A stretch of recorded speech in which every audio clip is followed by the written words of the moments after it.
Well, welcome back to continue the discussion, Genesis 34. All right, let's take a moment and breathe with this one because Genesis 34 isn't just hard, it's haunting. It's one of those chapters that doesn't offer easy answers, and that's actually part of why we need to talk about it. There's no mention of God in this entire chapter, not once. That's incredibly rare in Genesis, and I think that silence is intentional. It reflects the spiritual vacuum in Jacob's family at this point in the story. He's just come from encounters with angels, dreams of heaven, wrestling with God himself, and yet here, nothing. Dinah's story unfolds in the absence of divine voice, divine action, or even divine acknowledgement. So let's ask, what happens when we move forward without God's voice?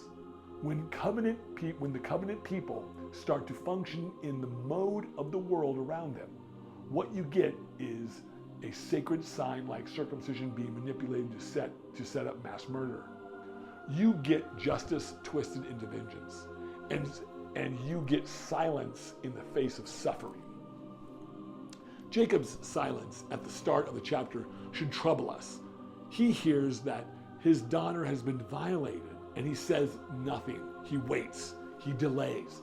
And in that space of delay, other voices fill the vacuum. Simon and Levi, anger, Shechem's entitlement, Hamar's manipulation.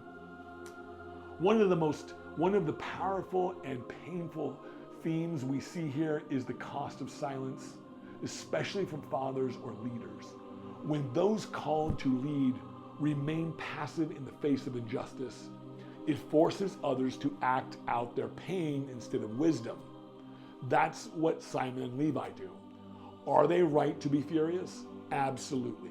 But their reaction becomes bloodshed and not healing. And that brings us to another difficult theme, the misuse of sacred things. Circumcision was given to Abraham as a sign of belonging to God, but here it's weaponized. That makes us ask hard questions about our own lives. Have we ever used sacred words, rituals, or symbols as a cover for something less holy? Have we ever dressed up our control or revenge in the language of faith? Here's another topic we can't ignore, Dinah's experience. Her voice is never heard. We don't get a single quote from her, and this mirrors how in so many cultures and churches and voices of the violated are silenced or sidelined.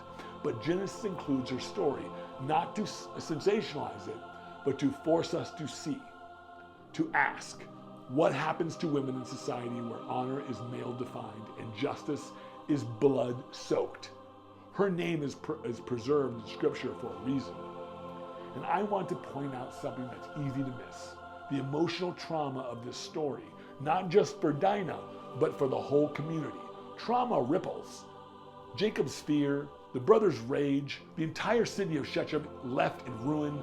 This chapter is soaked in unresolved trauma. And in that way, it speaks to modern faith communities too. How do we respond to pain, to violation, to injustice?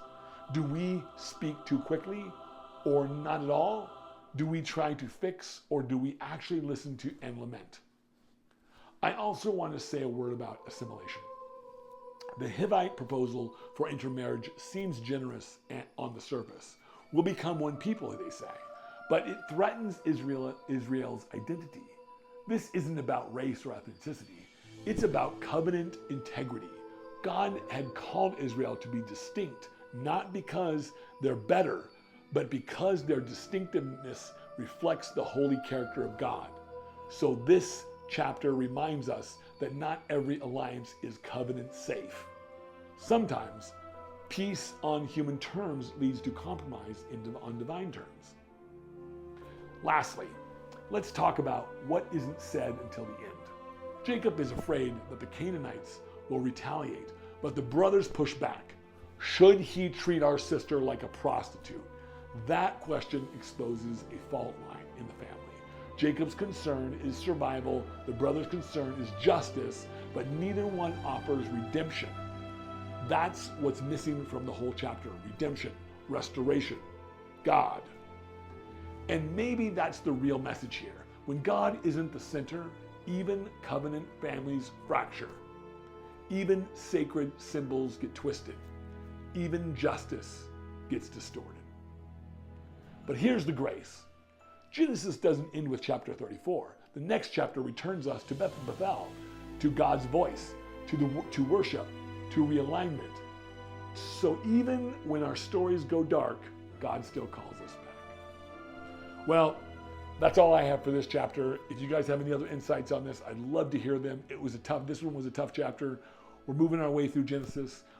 Tomorrow we'll be back for chapter 35.